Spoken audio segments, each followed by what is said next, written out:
Most writing wisdom comes from ancient scholars or Hollywood screenwriters, but the structure that we're talking about today, it actually came from a Star Trek role-playing game. It sounds kind of weird, but it might just be the most practical way to outline a novel, especially if you hate rigid formulas, which I know a lot of people do. My name is Jason Hamilton, and I'm the Nerdy Novelist. I spent 3 years working at Kindlepreneur, but mostly I'm just obsessed with storytelling mechanics, and I use this channel to document everything that I find. Today we are breaking down Dan Wells' 7-point story structure. It's a symmetrical framework that forces you to nail your ending before you even start writing. I'm currently covering all of the major story structures out there that I can find, so if there's a specific one you want me to tackle next, let me know in the comments. And let's get into the 7 points. Now, if you take a creative writing class, they usually tell you to start at the beginning. You introduce a character, you give them a problem, and you see where it goes. The 7-point system says that is a terrible idea. Dan Wells, the horror and sci-fi author who popularized this method, argues that you can't draw a map if you don't know where your destination is. If you start writing without a clear ending in mind, you are just wandering through the woods, hoping that you stumble upon a castle. This structure works backwards. It assumes that a story is not just a series of events, but a character transformation. To verify that transformation happens, you need to anchor the ending first. And while there are 7 points total, the system relies on a 3-legged stool to hold everything up: the resolution, the hook, and the midpoint.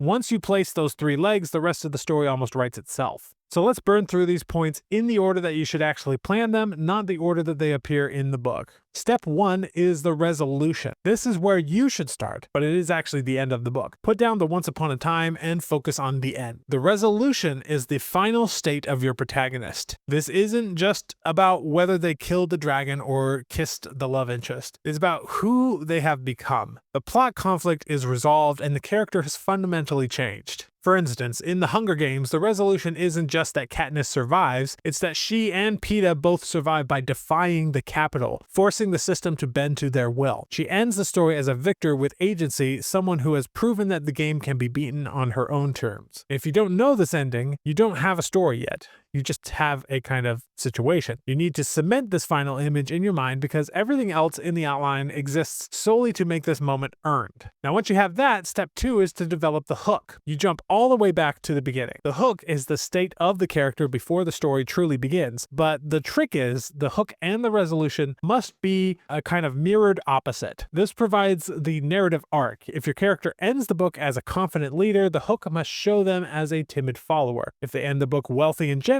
the hook should probably show them poor and selfish. This contrast creates a promise to the reader. It tells them that this character is starting here, and I'm going to show you how they get there. Look at Katniss again. At the start of the book, she is in District 12. She is poor, she has 0 political power, and her only goal is day-to-day survival for her family. She is resourceful, but she is entirely reactive to the crushing environment around her. And this mirrors the resolution perfectly. She goes from a powerless girl trying to feed her sister to a national figure who beat the system. Powerless versus powerful. Survival versus victory. By defining the hook immediately after the resolution, you ensure your character arc is solid before you figure out a single plot twist. That leads us to step 3 in the planning process, which is developing the midpoint. And for this, we jump to the dead center of the story. The midpoint is the pivot point.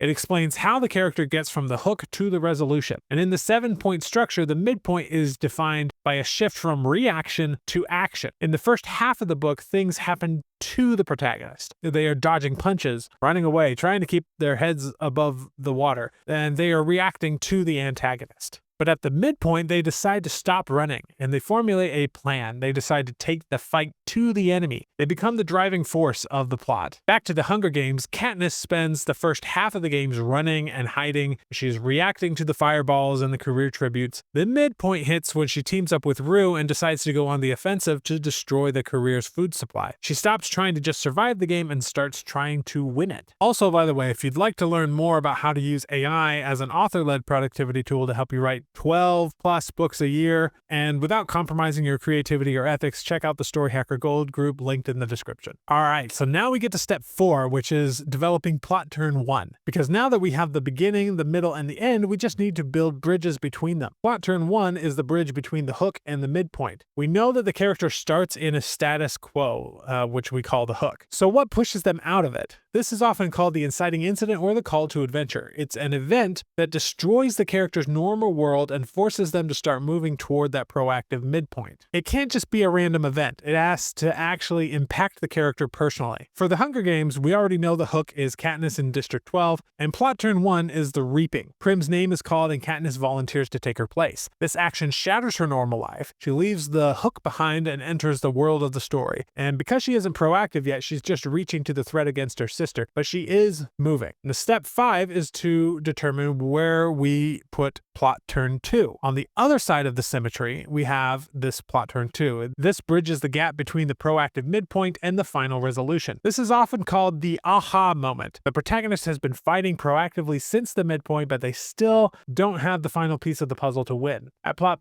turn 2, they get the last tools and the final weapon, or the crucial piece of information they need to defeat the antagonist. Dan Wells describes this as the character snatching victory from the jaws of defeat. In Star Wars, this is Luke hearing Obi-Wan tell him to use the Force. He has the X-Wing, he has the plan, but he needs that final spiritual realization to make the shot. And with Katniss, plot turn 2 is when she realizes the game makers need a victor. She realizes she can use the poisonous berries to force their hand, and this realization creates the tools that she uses to achieve the resolution. Step 6 is developing the pinch point number 1, because now we have a strong narrative flow, but we still need conflict. We need the pressure. The 7-point structure uses pinch points to apply pressure to the character. Pinch point 1 happens roughly halfway between plot turn 1 and the midpoint. This is usually where the antagonist flexes their muscles a little bit. The viewer or reader needs to see exactly what the hero is up against, and it raises the stakes and forces the character to adapt. It reminds everyone that this isn't going to be a walk in the park. In a mystery novel, this might be a second murder or a threat sent to the detective. In the Hunger Games, pinch point 1 is the training center and the private sessions with the game makers. Katniss sees that the other tributes are killing machines, and she sees the game makers are arrogant and dismissed. The abstract threat of the games becomes a concrete reality with faces and weapons. Step 7 is developing pinch point 2, because finally we have the dark moment of the story. Pinch point 2 sits between the midpoint and plot turn 2, and this is often called the all is lost moment. The character has been proactive since the midpoint, they have a plan, they are fighting back. And pinch point 2 is where the antagonist strikes back so hard that the hero's plan falls apart. It ruins their hope. It typically involves a great loss, such as a mentor dying, or a weapon breaking, or some kind of trusted ally betraying the protagonist. This pressure is necessary because it forces the characters to dig deep. It clears the way for plot turn 2. The easy proactive answers didn't work, so now they have to find the real solution. In The Matrix, this is when Morpheus is captured and the plan falls apart. In The Hunger Games, this is the rule reversal. The Capitol promised 2 victors could survive, giving Katniss hope that she could save Peeta. Then at the last second, they revoke the rule,